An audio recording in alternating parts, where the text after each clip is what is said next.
Pag sinabi mo si Kristo, tao, sisigaw ako. Hindi tao si Kristo, kundi nagkatawang tao. Kundi nagkatawang tao. Totoo po ba na ang Panginoong Jesucristo ay Diyos na nagkatawang tao?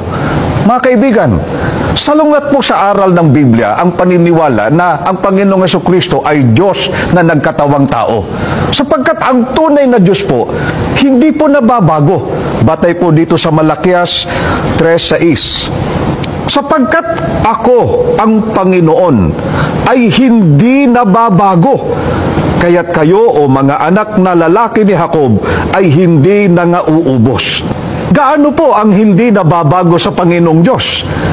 Kahit anino ng pag-iiba. Ganito po ang mababasa natin, mga mahal na kaibigan, sa Santiago 1:17. Ang bawat mabuting kaloob at ang bawat sakdal na kaloob ay pawang buhat sa itaas na bumababa mula sa Ama ng mga ilaw na walang pagbabago ni kahit anino man ng pag-iiba.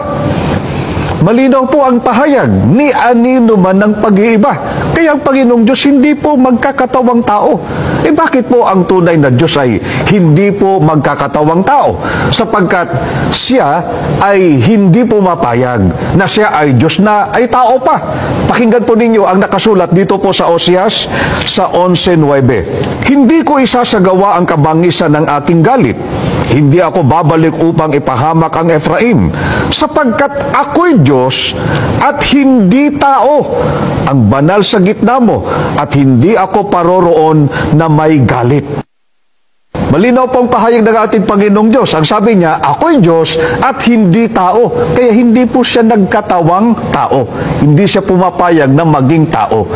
Kung wala po sa Biblia at labag pa sa aral ng Diyos na nakasulat sa Biblia na ang Diyos po ay nagkatawang tao. Ang tanong, kanino galing ang aral na ito? Mga kaibigan, noon pa man, ay may mga tao ng mga pagano na may ganito na pong paniniwala. Pansinin po ninyo ang nakasulat dito po sa Gawa 14:11. Ganito po ang ating mababasa dito sa banal na kasulatan. Nang makita ng mga tao ang ginawa ni Pablo, sumigaw sila sa wikang Lycaonia, nagkatawang tao ang mga Diyos at bumaba sa atin. Ang tagpong ito na binasa namin sa inyo ay nang makagawa na po ng himala sina Apostol Pablo at Bernabe doon po sa dako ng Listra. Yun po ay dako ng mga pagano o mga taong sumasamba sa Diyos-Diyusan. Pinaniwalaan po agad ng mga pagano na sina Pablo at Bernabe ay mga Diyos na nagkatawang tao at bumaba sa kanila. Sa makatwid, ang aral po na ang Panginoong Jesucristo ay Diyos na nagkatawang tao ay wala po sa Biblia, kundi labag pa po sa aral ng Diyos na nakasulat sa Biblia. Ito po ay aral ng mga pagano.